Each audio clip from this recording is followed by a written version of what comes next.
Halo Sobat Spoiler, bagaimana kabarnya? Tentunya Millers doakan baik-baik saja. Jumpa lagi di channel Sektor Spoiler. Di video kali ini, Millers akan bahas kelanjutan cerita dari Donghua series Stellar Transformation Season 6, yaitu episode 8. Seperti biasa, Millers mau ingatkan lagi bagi Sobat Spoiler, karena video ini mengandung spoiler, Mimin sarankan untuk tonton dulu episode-episode sebelumnya, biar ngerti jalan ceritanya. Tapi buat Sobat Spoiler yang gak sabar dan udah siap dengerin kelanjutan ceritanya, langsung saja kita gas ke ceritanya. Di episode sebelumnya, di dalam istana penyambutan tamu gedung Fragment of Pity, suasana yang awalnya tegang berubah menjadi lebih santai setelah Wu bersaudara, dua dewa surgawi yang sebelumnya angkuh, mendengar bahwa 3 paviliun bernomor langit telah disewa oleh dewa surgawi tingkat menengah.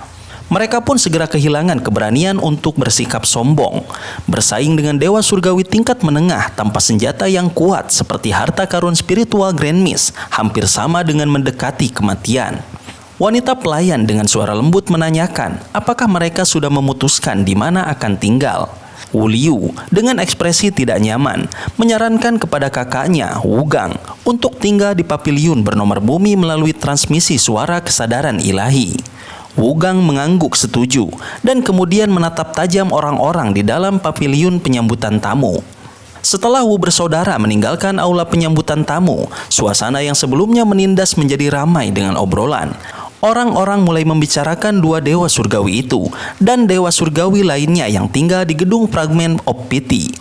Percakapan akhirnya mengarah pada Qin Yu yang diyakini takut pada semua dewa surgawi yang berkumpul di kota Yuchi untuk membunuhnya. Qin Yu sendiri hanya bisa tersenyum tak berdaya, menyadari bahwa selama 1800 tahun terakhir, ia sama sekali tidak tahu apa yang terjadi. Chu mencoba menenangkan suasana dengan mengatakan bahwa Qin Yu pasti memiliki keterampilan dan trik yang membuatnya berani melakukan hal-hal besar. Ia kemudian mengajak Qin Yu untuk beristirahat di paviliun mereka. Qin Yu setuju dan mereka berdua meninggalkan aula penyambutan tamu. Di episode selanjutnya, di paviliun bernomor bumi, Qin Yu disambut oleh dua pelayan cantik yang menyapanya dengan suara lembut. Ia meminta mereka untuk beristirahat dan tidak mengganggunya tanpa izin.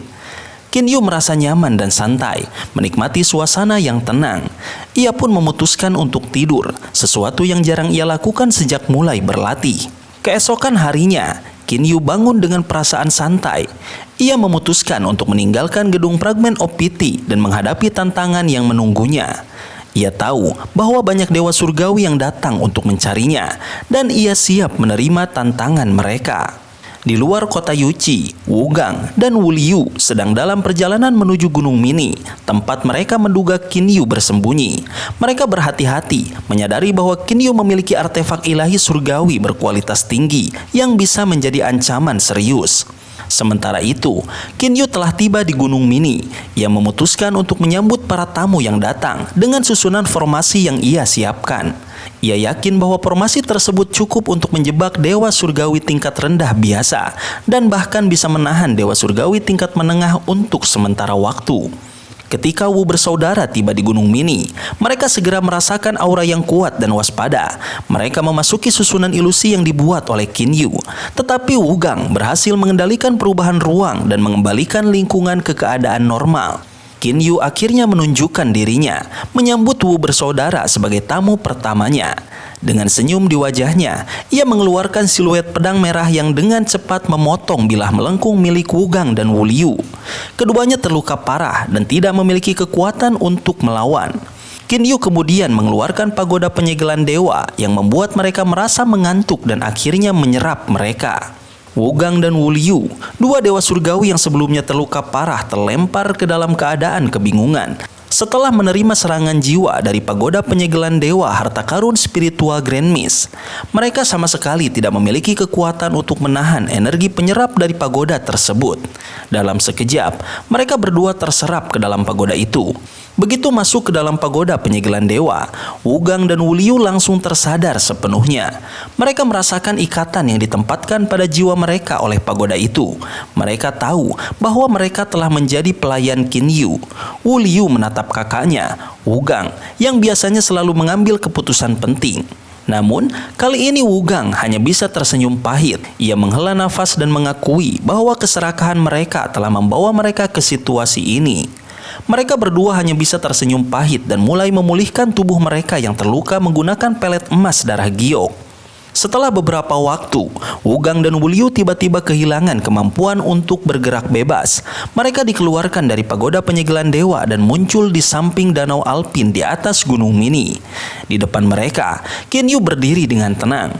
Wugang dan Wulyu segera menyadari hubungan antara jiwa mereka dan Kinyu. Mereka pun dengan patuh menyapa, "Tuan." Kinyu memandang kedua dewa surgawi tingkat rendah itu dengan senyum kecil di bibirnya. Ia pikir bahwa dengan banyaknya dewa surgawi yang datang untuk mencarinya, ia bisa memanfaatkan kesempatan ini untuk menangkap beberapa pelayan. Ia merasa bahwa bawahannya terlalu sedikit dan menangkap beberapa dewa surgawi sebagai pelayan adalah ide yang bagus. Paman Fu, yang setia mendampingi Kinyu, setuju dengan rencana itu. Ia menjelaskan bahwa tuannya yang dulu, dewa pengrajin Chehou Yuan, terlalu fokus pada pembuatan artefak sehingga tidak sempat menangkap pelayan. Namun, ia yakin Kinyu bisa menggunakan pagoda penyegelan dewa untuk tujuan itu. Kinyu mengangguk dan memerintahkan Wugang dan Wulyu untuk menjadi pelayannya. Ia memastikan bahwa dalam keadaan normal, mereka tidak perlu melakukan apapun selain berlatih dan meminta batu spiritual ilahi jika diperlukan. Ia juga meminta mereka untuk memperlakukan Paman Fu dengan hormat, seolah-olah Paman Fu adalah dirinya sendiri. Wugang dan Wulyu segera membungkuk dan menyatakan kesetiaan mereka. Kinyu kemudian mengirim mereka ke alam Jianglan. Tempat mereka terkejut melihat luasnya ruang dan pembatasan lemah yang diberikan oleh alam itu. Mereka menyadari bahwa alam Jianglan bukanlah artefak ilahi spasial biasa, melainkan sesuatu yang jauh lebih menakjubkan. Sementara itu, di Gunung Mini, Kinyu duduk bersila di atas pohon besar di samping danau Alpin. Ia telah menghabiskan setengah tahun untuk menyiapkan ratusan susunan formasi di sekitar gunung itu. Ia kini sedang menyiapkan susunan formasi level 4 yang jauh lebih sulit daripada susunan formasi level 3 yang telah ia selesaikan sebelumnya. Di sekitar Gunung Mini, beberapa dewa surgawi yang mencoba mendekati gunung itu terjebak dalam berbagai susunan formasi. Ada yang terperangkap dalam susunan ilusi, sementara yang lain terjebak dalam susunan pembunuhan yang mematikan. Beberapa bahkan tewas akibat serangan api putih murni yang menghancurkan. Berita tentang kemunculan Kinyu di Gunung Mini menyebar dengan cepat. Banyak dewa surgawi dari berbagai wilayah mulai bergerak menuju gunung itu. Chi Hongfeng, seorang dewa surgawi tingkat menengah dari kota Ouyé, memimpin kelompok dewa surgawi untuk mengejar Kinyu. Mereka yakin bahwa Kinyu berada di Gunung Mini dan berencana untuk menangkapnya. Namun, Tan Jiu, naga hitam berkepala 9 yang pernah dikalahkan oleh Kinyu, hanya duduk diam di kota Yuchi. Ia tahu betul betapa berbahayanya Kinyu, terutama dengan tombak hitamnya yang misterius. Ia memilih untuk menunggu dan melihat bagaimana situasi berkembang, berharap bahwa para dewa surgawi yang lain akan melemahkan Kinyu sebelum ia mengambil tindakan. Kinyu duduk bersila di atas batu dengan mata terpejam, menikmati ketenangan sesaat sebelum akhirnya membuka matanya. Senyum kecil mengembang di wajahnya saat ia bangkit dan melayang ke samping danau Alpin. Paman Fu, yang setia menunggu di sana, segera memberitahu bahwa 20 dewa surgawi telah berkumpul di kaki Gunung Mini. Tampaknya sedang merencanakan cara untuk menerobos susunan formasi yang ia siapkan. Kinyu mengangguk pelan, memikirkan strategi berikutnya. Ia tahu bahwa jika para dewa surgawi itu bersatu, akan lebih sulit baginya untuk menghadapi mereka. Maka ia memutuskan untuk menggunakan sedikit trik. Dengan gerakan cepat, ia terbang ke langit di atas Gunung Mini, memperlihatkan dirinya dengan jelas kepada 20 dewa surgawi yang sedang berkumpul di bawah. Para dewa surgawi itu terkejut melihat Kinyu muncul di langit. Chi Hongfeng, seorang dewa surgawi tingkat menengah, segera melayang ke atas dan menantang Kinyu. Ia menawarkan kesempatan bagi Kinyu untuk menyerahkan hartanya dengan sukarela, dengan janji bahwa ia tidak akan membunuhnya. Namun, Kinyu hanya tertawa dingin. Ia menantang mereka semua, menyatakan bahwa meskipun ia hanya seorang dewa surgawi tingkat rendah, mereka tidak memiliki kemampuan untuk membunuhnya. Melihat Qin Yu yang tampak begitu percaya diri, beberapa dewa surgawi tingkat rendah mulai merasa tergoda untuk menyerangnya langsung. Mereka berpikir bahwa jika mereka bisa menangkap Qin Yu sebelum ia masuk kembali ke dalam susunan formasi, mereka bisa mengakhiri semuanya dengan cepat. 6 dari mereka memutuskan untuk bergerak diam-diam, mencoba menyergap Qin Yu dari belakang. Namun, Qin Yu sudah mengantisipasi hal ini. Saat ia turun ke permukaan, ia dengan sengaja memancing mereka masuk ke dalam susunan formasi yang ia siapkan. Keenam dewa surgawi itu, yang awalnya merasa yakin, segera tersesat dalam ilusi yang ia ciptakan. Mereka mencoba menggunakan kekuatan mereka untuk mendistorsi ruang dan menghilangkan ilusi, tetapi justru terjebak dalam trapping arai yang jauh lebih berbahaya. Qin Yu dengan tenang bergerak di antara susunan formasi seperti ikan di air. Satu persatu ia menangkap keenam dewa surgawi itu menggunakan pagoda penyegelan dewa. Dalam waktu singkat, mereka semua terserap ke dalam pagoda menjadi pelayan Qin Yu. Setelah menangani keenam dewa surgawi itu, Qin Yu kembali terbang ke langit, menatap sisa kelompok yang masih berkumpul di bawah. Ia menantang mereka lagi, kali ini dengan senyum penuh kemenangan. Para dewa surgawi yang tersisa, termasuk Xian Yuyang dan Qi Hongfeng, kini lebih berhati-hati. Mereka tahu bahwa Qin Yu bukanlah lawan yang bisa diremehkan. Xian Yuyang, yang menganggap dirinya ahli susunan formasi, mencoba memimpin kelompok itu untuk menerobos susunan formasi Qin Yu. Ia yakin bahwa dengan pengetahuannya, ia bisa memecahkan formasi-formasi itu.